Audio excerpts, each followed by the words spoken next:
It's the kind of victory in a map that you take and say like, well, I'm glad I won that because I wasn't really sure what I was doing, or I wasn't really sure that that I really eliminated all possible doubts from that equation. Zergling counterattacks, man, they are too good. So. Good job, man. All right, well, the map is loaded up and our players are jumping into the game. So here we go, guys. It's game number 2 between Symbol and MC. Can MC tie things up, or will Symbol take this with a 2-0? We'll find out right now.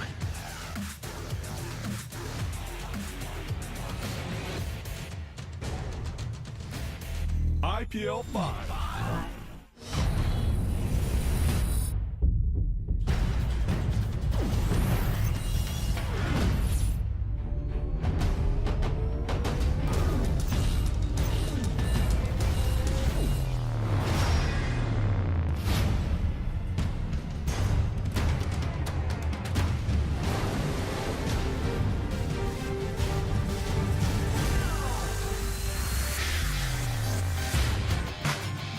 Welcome to IPL 5, Ohana. That's right, welcome to Ohana, the beach paradise with only a little bit of war and strife. The first player down here in the bottom right-hand corner of the map. Ohana is our red Zerg player from TSL. He is... TSL Symbol. Symbol is up 1-0 on his opponent at the moment. Look of great concentration there as he gets ready to see what this guy's going to throw at him. Our blue Protoss player here in the top left-hand corner of the map from SK Gaming it is... SKMC.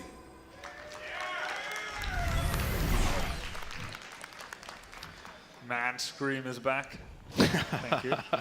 We've got a crowd that sounds like they're in the hundreds. It's really cool to see. Yeah, that's right. I like how all the cheers came individually there for a second as people were like, that person cheered. I should probably jump in too. A wave of cheers. Yes.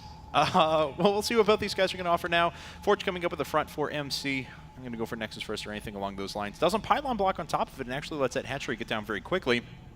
But nothing too out of the ordinary yet from Symbol. No super early gas like we saw last time. Yeah, and MC went for a Forge first with the Nexus at 3 minutes and 2 seconds. So he did the kind of super safe Nexus after Forge. I'm not sure it was really necessary, but once again, once these players feel comfortable with a certain style, it's better just to do what you're comfortable with than to get to the event and say, well, I'm gonna do something I haven't done before, like I'm not really sure how it's gonna work out. Probably it's good, but I'm gonna maybe forget something too. Like I was doing something new once against Hydra. I was opening up with like double stalker from 2 gateways very fast, and then I missed that point where I wanted to upgrade my warp gate research. Had 5 gates finished, no warp gate. So it's very important to do exactly what you're comfortable with at tournament settings because there's already enough to worry about. Yeah, we've had that happen actually in IPL in one game before. It was, I forget who he was playing against, but Kiwikaki was in the game. And we got to about 13 minutes before he realized that he had forgotten Warp Gate. And then he looks down and says, no Warp Gate, GG, leaves the game. Did you put that in the IPL bloopers play? Yes, we did. Yes, we did. Always like that one. Oh, Starcraft, as we like to call it. Anyway, here we go, guys. It's game number 2 now, of course. Symbol is up 1-0. He took a very weird game number 1 if you're just joining us. And hopefully we're going to see a little bit more solid play out of these two players. They certainly have that in them. Up to now, though, nothing really all that weird is happening. I mean, at this point, we watch to see if +1 is going to pop up before Warp Gate ends to see what kind of pressure that MC plans to put on. But Symbol, on the other hand, a little bit more conventional build out of him, bypassing gas, just working up to about 40 some odd supply before he double gasses. Yeah. Yep. Last game, Symbol was playing kind of a new style. I don't want to say new, but like it's always new when it's different from the current metagame. Like we've seen a lot of Roach Zergling type of play with 1 evolution chamber, a lot of Roaches first and then into Infestors. But Symbol last game, he was focusing a lot on Zerglings. Double evolution chamber, Zergling upgrades. And for example, Stefano has been doing this a lot recently as well. And it kind of flows forth more easily from the opening that Symbol did, where he opened with that gas. So he got the early speed links, but also he's able to start mining gas a bit earlier and get those 1-1 circling upgrades. Now, MC is actually going to take another Stargate, so opening up with basically the same thing we saw last time. Now, in contrast to the last game, this is not a late third. This is a third that's opening at just the normal time. So MC is going to have a little bit different I guess, defense presented against him when he actually makes it there. No evolution chambers quite yet. I'm sure they'll pop up, though, and plenty of time for him to put down some support crawlers. Now, Symbol, the type of player that wants to know what his opponent is doing, is moving in with 2 Overlords at the same time, especially when Protoss is opening up sentries rather than Stalker. There's no way to deny information whatsoever, and Symbol saw that Stargate and will try to fly away, which of course is completely in vain, but he's going to try it anyway. I always love whenever they do that. It's like, you know there's no possible way that you're going to be able to get that one away, but there it goes. Bye-bye. All right, so let's see here. Nothing too out of the ordinary popping out of the Stargate, so it is actually just going to be Phoenixes for the time being. This is kind of the decidedly different approach to what we saw last time. And the Phoenix actually tears immediately after the Overlord that was running away down towards the bottom left. So at the very least, Symbol is going to lose map control. MC is going to supply block his opponent, force more Overlords to pop out here for the time being. 3 spore crawlers will come up. We kind of see 2 different schools of thought here. Sometimes when Phoenixes are spotted, we'll see 6 spore crawlers. Sometimes we see 3. So far we see 4 coming up for Symbol. And whoa, MC here. Well. Throwing a curveball. All right, guys, this is what you need to know about Phoenixes. It tells the Zerg 2 things. You're going to do some small damaging harassment, not too much, just a little. You're going to get a lot of info, and you're not going to all in. It's kind of inherent in going Phoenixes. You're not going to all in because they can't attack ground. They only have so much energy. So to do something like this, where you're going very heavy on gateways, stopping at 50 probes, I'm a little bit surprised about the Twilight Council, but basically that many gates, it's unusual. Zerg is usually going up very, very high in the drone count and don't really expect a very early attack after that. So MC is denying scouting with those Phoenixes, and there's no way that Symbol knows how many gates there are. So his eyes are trained on the 3rd base of MC. Is it being attempted to be taken? Are the rocks being broken? We see an Overseer moving in at the natural, and MC will have to stop that one. He doesn't want to show his gates to the Overseer, but I feel like it's already too late. Yeah, he doesn't see it. He doesn't really have a choice now, and he's actually going up for charge and +2. So there's a lot of zealots that are already making the way in. All those gates were just revealed, and the next round of Morphins for Symbol does become roaches, but it's going to be a while before those actually hit the field. He does have enough units up here at the front. The rest of the units for MC did not make their way down to assist in this defense, so the Zealots are actually going to be dispatched up pretty quickly. At the same time, MC is going over to a Templar Archives. He's going to hit Chargelot Storm, Chargelot Archon here in just a second, but will he be able to do any damage out of this? Well, I really have to commend Symbol here for his very intelligent play. He did not overreact to the Phoenixes. He stayed at 62 drones and started making units already, taking the safe approach, knowing MC's tendencies to play very, very aggressively, and maybe also knowing that because MC lost the first, he would definitely be inclined to feel like maybe doing an all-in. And because of that, the 7 Zealots did absolutely nothing. I'm not sure how to describe how far ahead Symbol actually is. He made a big round of drones behind that, and he's going to be with Roach and Fester against Zealot Archon. Perfect. All right, well, we'll just find out the magnitude of how far he is ahead here in just a second. I was about to make obscure political jokes, but I think I'll refrain from that for now. This is a lot of forces on the map for MC, yes, but Symbol now, he's in a pretty comfortable spot. He's moving up to his 4th base. He's got a lot of units that could be made very, very quickly here in a second. MC's going to have a moment, though, where he'll have Robo, he'll have his Charge, he'll have Blink, he'll have Templar available, that he can start to do some damage. But if he doesn't do damage right away, it's going to get awfully tough for him. Well, he did, of course, go up to 56 drones, and he's trying to move with a probe towards the 3rd, but there's a speed circling there, which almost got the probe, but not quite. So MC now with 12-minute 3rd base. It's much later than usual. MC realizing with the speed of how quickly that got scouted, the charge loss and Archon potentially, he can't make this work. So MC will go back to a 3rd. He's on 58 probes, and he's getting Blink, as well as probably adding Immortals sometime soon. But definitely the Symbol is ahead here.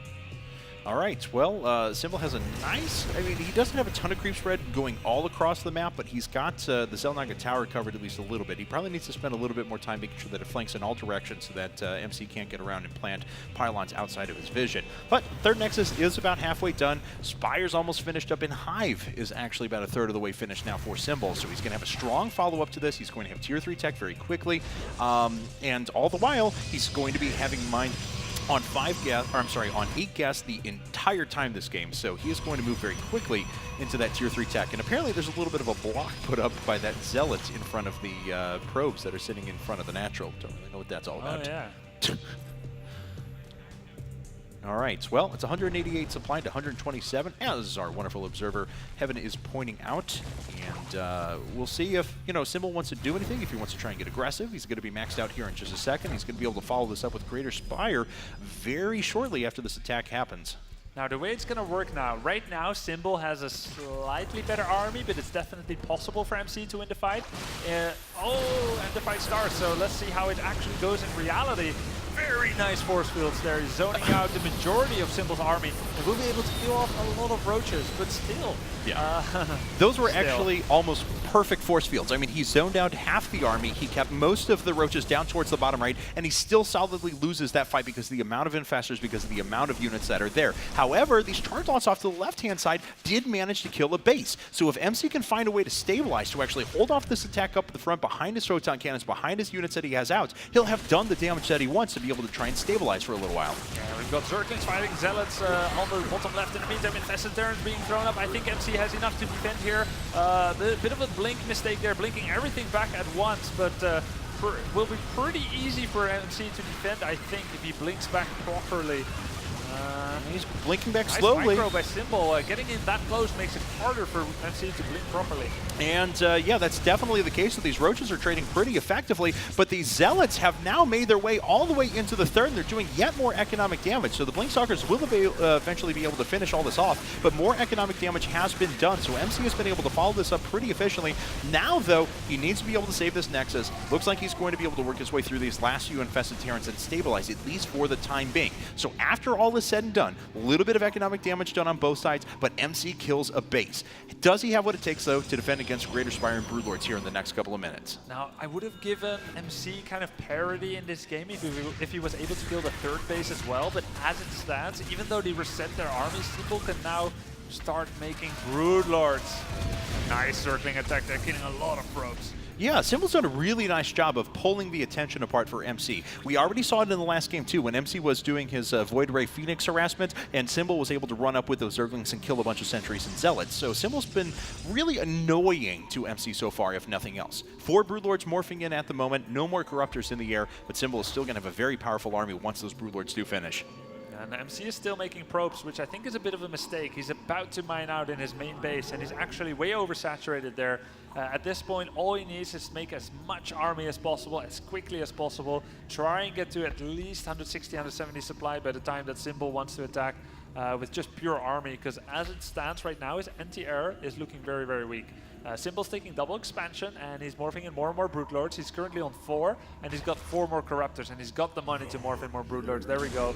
And in the meantime, 9 Infestors below that. So definitely MC is not down and out, but Symbol has really maneuvered himself into an advantageous position. Yeah, MC would need to win in incredibly cost-effective engagements so that he can follow it up, he can do economic damage at the same time, because if he just trades army for army, army for army right now, Symbol's going to starve him out of this game. And speaking of starving someone out of the game, a huge Spinecrawler force being put down, and that will certainly delay a Protoss player for a long time. Yeah, and did MC see that somehow? No, he didn't see it, but he did start his fleet beacon. So MC realizing it might not be all that he wants, being able to finish it off already. And Symbol Zerglings, man. He's got them positioned there on the right side. We'll see this War Prism flying in, which is very good for him. Yeah, so he sees the War Prism. He'll be able to defend against harassment. He's already pulling back his Zerglings at the moment, so this isn't going to do all that much unless he wants to drop it down and try and do damage at this brand new 5th base that was started, and he actually is, so he's going to get a little damage there, but the Zerglings will be able to react in time. Or they should be able to. And these Zealots are only 2-0. They're 2 attack and no armor, shield upgrades whatsoever. So MC is even very far behind on the upgrades that you would typically see in a similar situation. And once again, the Zerglings of Symbol are 2-2. They won't be able to kill these zealots in time. The hatch goes down, but it was not, let's say, a very crucial hatchery. No, but there is a warp inside of the main, and there was an attempted attack over to the left-hand side as well. So MC is really trying to do a lot of damage here and pull his opponent apart, buy himself some time so that he can establish that fleet beacon, get a mothership overhead, and start to build up his Archon count. But for now, not really happening. That mothership is about a third of the way, 40% of the way done at this point, but still has a very long time before it becomes a factor. Symbol is turtling very heavily. He's getting his 3-3 upgrades. He's getting a second Spire, which of course is good for upgrades and for making a quicker Greater Spire, just in case you lose the Greater Spire. It's being hit kind of by a huddle of Overlords there at the natural. Symbol once again showing that he is not an impatient, impetuous kind of player. He's content to just upgrade, defend, and starve the opponent out through a war of attrition. All right, well, Symbol now, he has a well bunkered up third and fourth base. He's got an impressive army that's flying overhead, but he is allowing Archons on a mothership to start flying. And once that mothership actually accumulates 100 energy, it's always the Vortex is always the wild card. If you can land that money Vortex, even if you were pretty far down in the game, you can find a way to equalize at least an army, if nothing else. Yeah, there's always a small chance if you have that mothership and Archons. Even if, you know, a good Zerg, they'll try to spread. They'll also try to neural parasite the mothership, but if you do good and you feed back some of the investors, there is always a chance. So MC taking what he can try to take, he really needs this fourth base here. So if MC can get that, all bets are off. All right, well, a warping attempt again inside of the main. It was actually Archons being warped in there. They can dispatch of Zerglings really efficiently with their splash, and that Archon actually survives. Not often you see a yellow Archon because it took hit point damage, and this eventually is going to get completely cleaned up. A little bit of corruption actually hitting those Zealots so they go down just a bit faster. We're getting to that stage of game where TSL Symbol would not be accused of being the most exciting player on the planet. No, but, not really. I mean, he's good at what he does. Yeah. We've seen a lot of Zergs going down to War Prism harassment, even as the main fight was nearly impossible for Protoss to win. And Symbol, he just told himself at one point, is like, I want to become the best at defending that type of thing. And that's why he was able to take out LGIM Seed in the GSL before. Yeah, that's absolutely right. But, you know, MC does still have a scary army, even though the quality may not quite be there to Symbols, because Symbol has just a very impressive Broodlord count. It's going to be at 17 here in just a moment. Again, we mentioned that wild card. There is always that Vortex possibility. Vortex, I'm so used to saying Vortex now. Vortex possibility with that mothership. In the meantime, we've got a second attack upgrade finishing up for Broodlords. Adrenal Glance is finishing, so Symbol does feel like he has more than enough room to maneuver here to just try and go and win the game already. And don't underestimate those 5 queens there. They are very, very useful in fights, in transfusing Broodlords, which Blinkstalkers thought they almost took down already. Transfuse comes, it's a big facepalm for Stalkers. Well, a couple of Spike Crawlers have actually fallen here, but Symbol is able to clean that up pretty effectively. He was throwing away supply, though, in the form of Zerglings up in the top right-hand corner. Not sure what he's going to reproduce that on at the moment, as I don't believe he has that many Corruptors, if any, behind this. Just the amount of Broodlords overhead. Yeah, actually, just 4 Corruptors. I'm not sure where they're at on the map. 5 more Infestors being added in. Left side, stopping War Prisms, way on the left. Near oh, okay, gotcha, I see it. So for now, this is going to end up in a pretty big showdown here. Symbol, if he waits too much longer, I mean, I would assume he's going to try and take a 5th behind this at the same time, but, you know, if he waits too much longer, MC is going to have a very powerful force. That War Prism's coming down. We'll see if the Corruptors can catch it. That War Prism flying straight through the Corruptors is not being shown right now. Oh! Yeah, the Corruptors are in hot pursuit. Of course, War Prism is faster, but that's not as important as the main fight here. There we go. The Corruptors gave up. That could do some damage behind this, though. Symbols spreading out his Broodlords right now, so one Vortex won't actually capture him. But here comes the counterattack from MC. He's doing some pretty good economic damage and kills a lot of drones there. At the same time, the Broodlords are starting to slowly move forward, and this position is being sieged up. A Vortex goes up at the front, but it doesn't actually trap that many forces, and enough infested Terrans are actually put around the Vortex that this is actually going to work in Symbol's favor slightly. But a nice job of the Colossi sitting at the back to actually do some damage. MC does end up taking out the 3rd base. He drops in a couple of Archons in there. They're doing a little bit of splash damage there. How much life is actually left on those Broodlords? It looks like it's enough that they actually remain. There's the transfusions actually hitting, repairing those back up to full health, and MC is losing the vast majority of his forces. Can he reproduce this quick enough? MC is trying to kill the bases with the Zealots there. They killed one base, but in the meantime he's losing the main fight. Those high temperatures were in an excellent position to do a lot of feedbacks, but he chose to use Storm. In the meantime, there's so many Broodlords left, and the Mothership also died. It's only about 30% of the way done. What does MC have left really here? Well, he has a Colossi that have killed 150 Broodlings, if nothing else. The Zealots are cleaving away slowly but surely through the Spine Crawlers over on the left-hand side, but there's just almost no forces out on the map. Everything is down here in the bottom left-hand corner. Everything is geared at taking these out, and now that the Zerglings are there, everything is going to get cleaned up. There's GG Symbol, 2-0's SKMC, moving into winners round 4. Very handsomely done there by Symbol. A very controlled game, never really behind at any point in the game whatsoever. Great job by him. Yeah, I mean, that was very impressive. And certainly MC is one of the top opponents out there and strong contender to take any tournament that he enters into, but he will be falling to the lower bracket, and we have Symbol moving on to face his former teammate, Fnatic Alive. Yeah, and Fnatic Alive hasn't played any games in this tournament yet. He started off in winners bracket round 4 because didn't he win the last IPL? Yeah, I know. I mean, he won 40 grand at the last event or something like that. It was pretty good. Yeah. Well, we still have a number of players that are left in this tournament. We're actually going to take a look at any bracket results that have actually updated. After this, of course, Grubby and I are going to leave the main stage. We're going to see Froden and Chef take over for the remainder of the night. So hope you guys will welcome them. And do we have any big updates? We've got the Protoss winner bracket round 3. Seed against Heroes currently at 1-1. The winner will go up against San, which is another Protoss. So may the best Protoss win. And they are, in fact,